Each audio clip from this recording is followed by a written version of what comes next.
Hello, my name is Felicia and welcome back to my channel. If you're new here, welcome. Come on in, have a seat. How are you doing? Let me know down in the comments.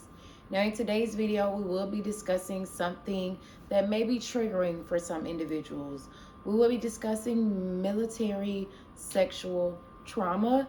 If you are a survivor of military sexual trauma and you are not quite ready to hear anything about it, it's okay to click off of this video. If you're not comfortable hearing about military sexual trauma, it is also okay for you to click off this video as well. But if this is a topic that you or someone you know or love can relate to, I hope that this video can be of some assistance to you. So military sexual trauma is specific to individuals who experience sexual assault within the military environment. It unfortunately is common, and so that is why I'm making this video. I have my notes here, so if I'm looking down, I'm just reviewing my notes so that I don't miss anything.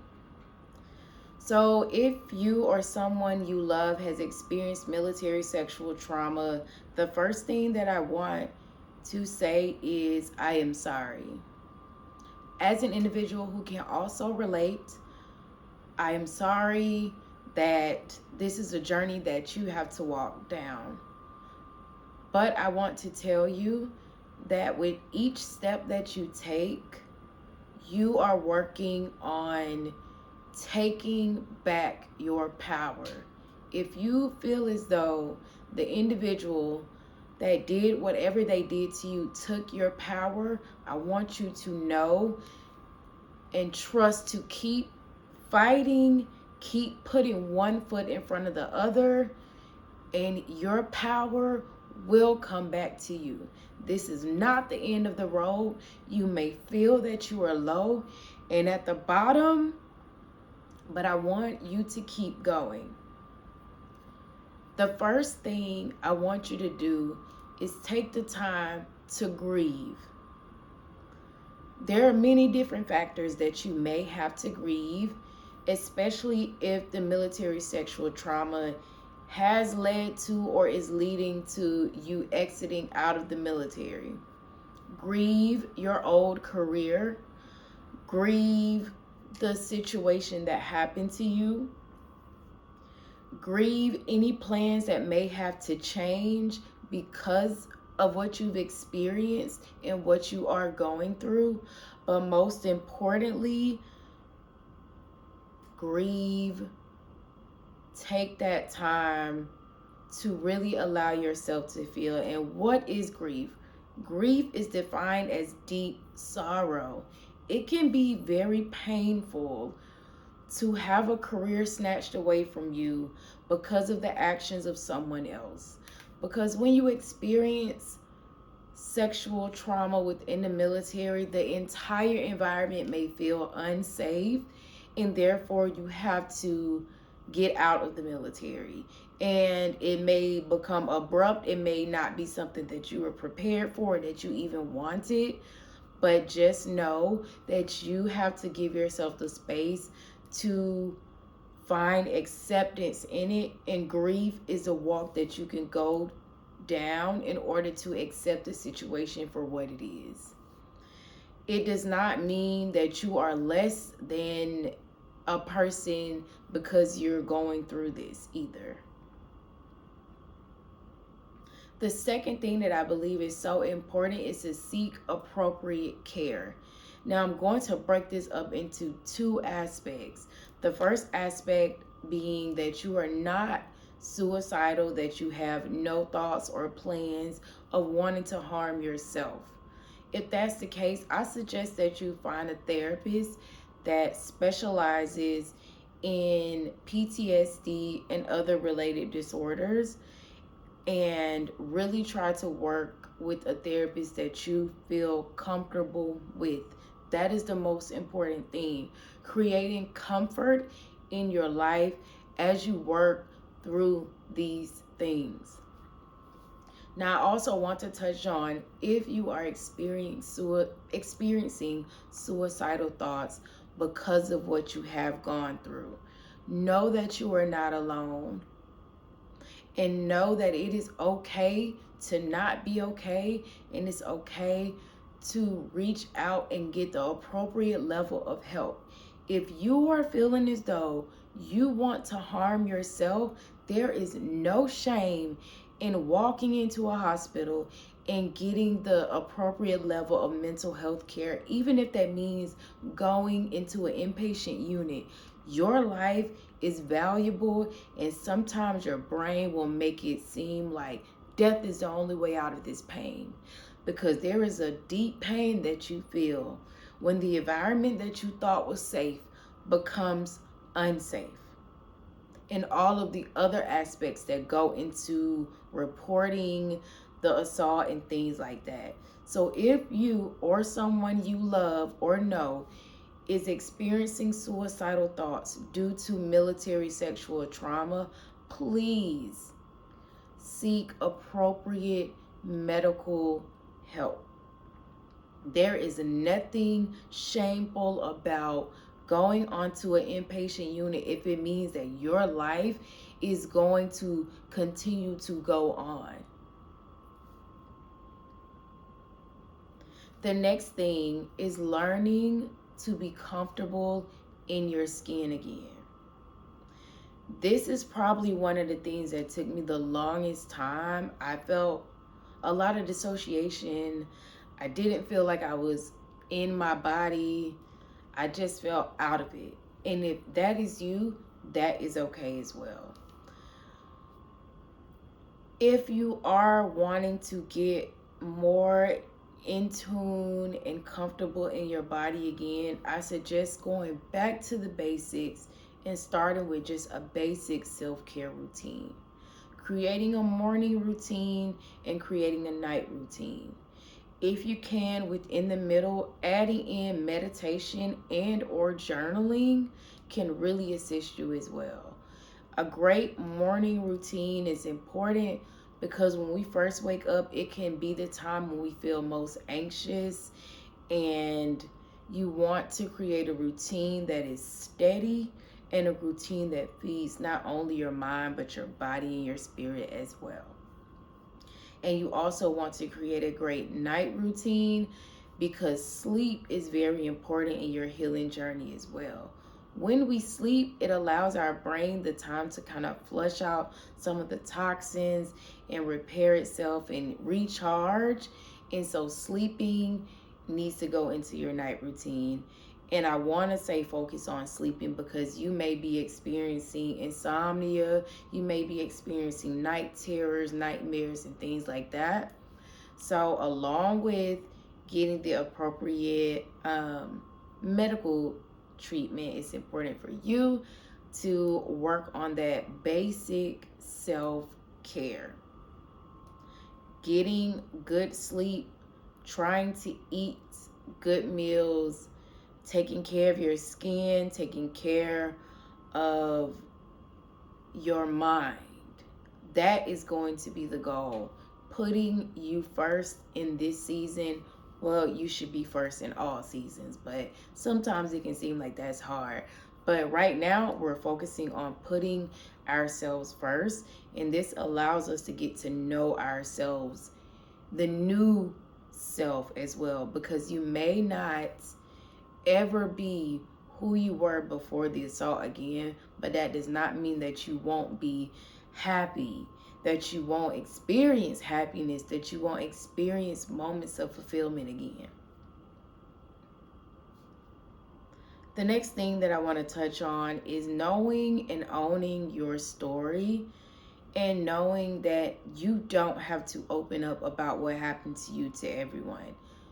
A lot of people, or some people, may ask you, especially this kind of goes on if your military career kind of ended abruptly, or if there's changes in yourself due to PTSD or depression or anything else. You owe nobody an explanation. Nobody is entitled to your story but you. Again, you owe nobody an explanation. What happened to you is your story to carry, and you don't have to tell anyone. Because some people may ask with good intentions, and some people may just be nosy. And I bring this up because on the flip side, when you open up and tell your story, one, depending on where you are in your journey, it can be triggering to you. And we're going to get into triggers in a second. But it may be triggering to you to tell your story. And then also, individuals may not know how to respond, which can just kind of open up the can of biscuits, and now you're just there trying to like put them all back into the role, and it's not going, and now you're triggered and you're experiencing heightened emotions. So again, your story is yours. You don't owe anyone an explanation on the changes, on what you're going through. Tell it to people that you trust and know have your best interest at heart.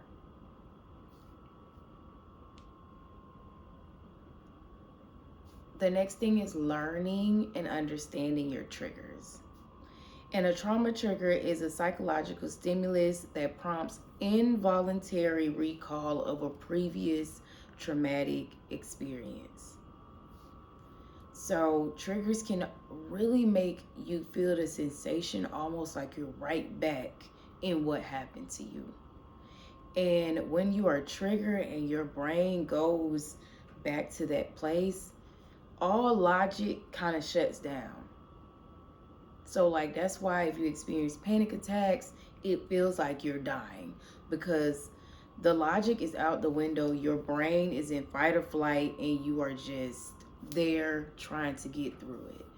So learning what your triggers are and understanding how you are being triggered is important, because it allows you to shift things around in your life to help you avoid those triggers. And yes, it is okay to avoid things that trigger you as you're working through this. As time goes on, you can kind of incorporate into baby steps on like getting comfortable doing things again. Like for me, even going grocery shopping for a while was difficult. So to avoid that trigger, I would have my groceries delivered. You have to find things to assist you. And I know like it is a luxury to be able to have my groceries delivered. I'm very thankful that I could afford that opportunity. But if you can't, even maybe putting on headphones and have a set playlist in your phone if you have to go in a store, if that's a situation that triggers you. That's why it's important to learn what triggers you, so then you can find solutions to it. Your notes app is a good way. If you experience something that triggers you, just jot it down in your notes, jot it down in a physical planner if you have a therapist, or if you take medication and you have like a team, discuss it with them as well, especially a therapist.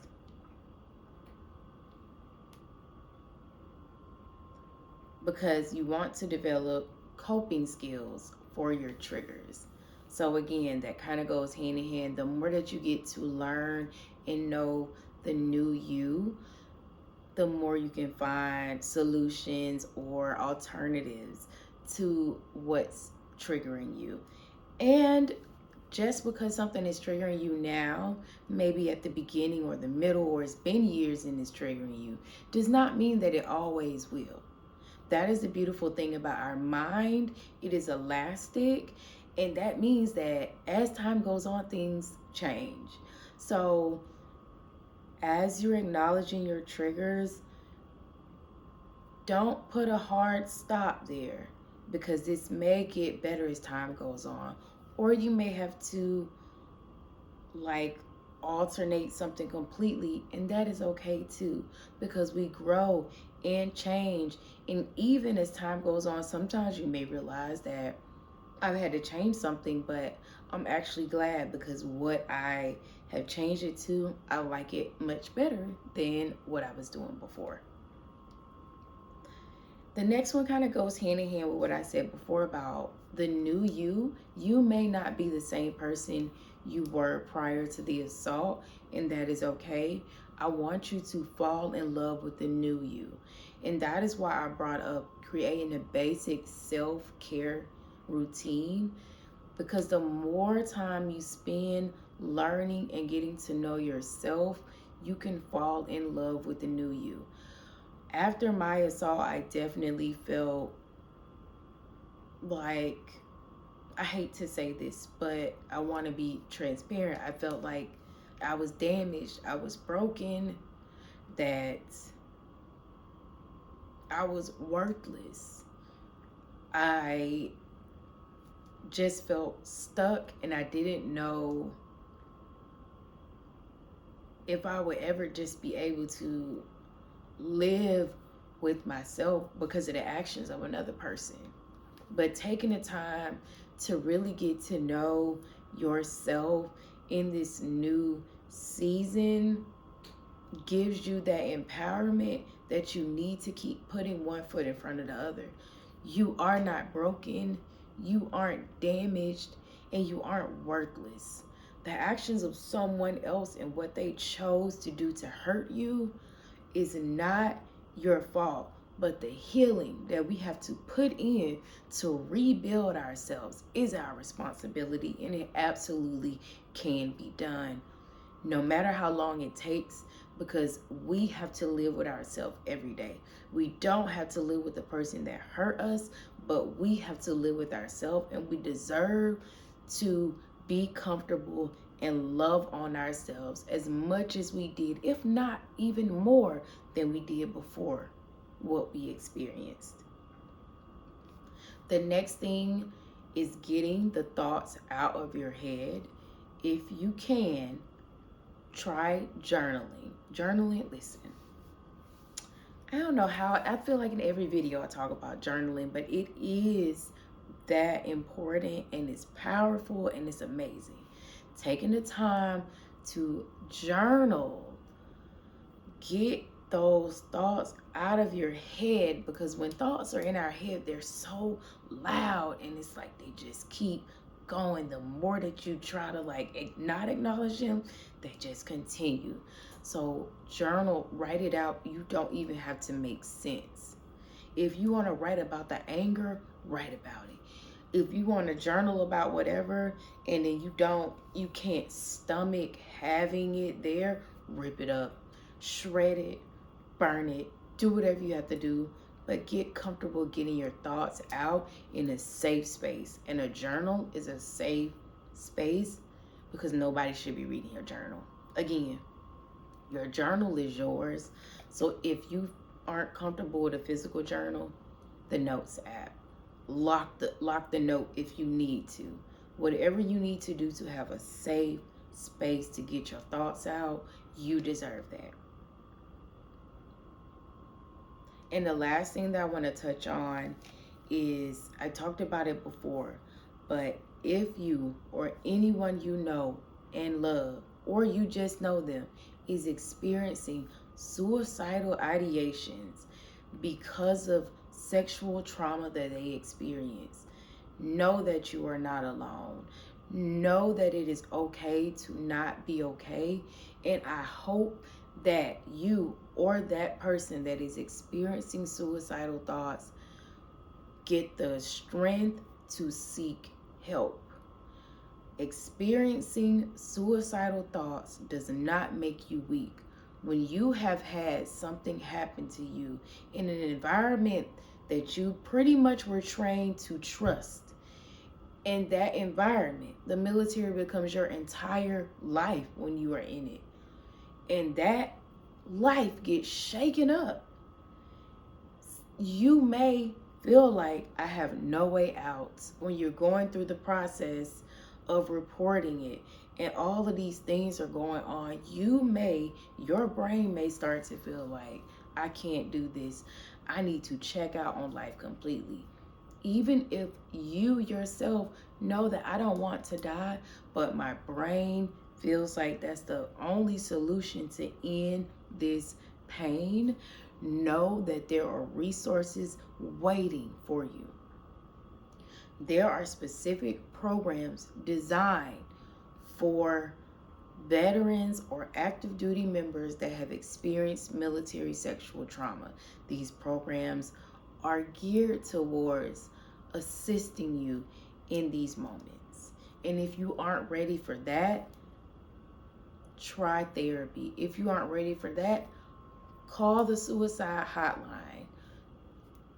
Know that your life is worth living, even if you feel like it's not right now. And again, if you or someone you love or even someone you know has experienced military sexual trauma, I am sorry that it is the reality that you or that individual is experiencing. There may be nothing in this video that helps you, or there may even be one thing, and that is my goal. Before I end the video, I want to remind you again, you are worthy of life. You are worthy of experiencing joy and happiness and sadness and anger, because you may feel numb, like nothing can touch your emotions. That is all right. Just keep putting one foot in front of the other. And I hope that one day in the future, the light inside starts to shine again. But just keep putting one foot in front of the other right now. And know that what happened, the experience, is not your fault. But the healing absolutely is your responsibility. And the other side may look better than what we had before. We just have to keep on putting one foot in front of the other. Thank you so much for watching this video. I hope that something in this video can help you. If so, let me know down in the comments. If there's anything else that you can offer to individuals that have experienced military sexual trauma, let me know in the comments as well. I love you all, and I will see you in the next video. Until then, peace, love, and blessings to you all.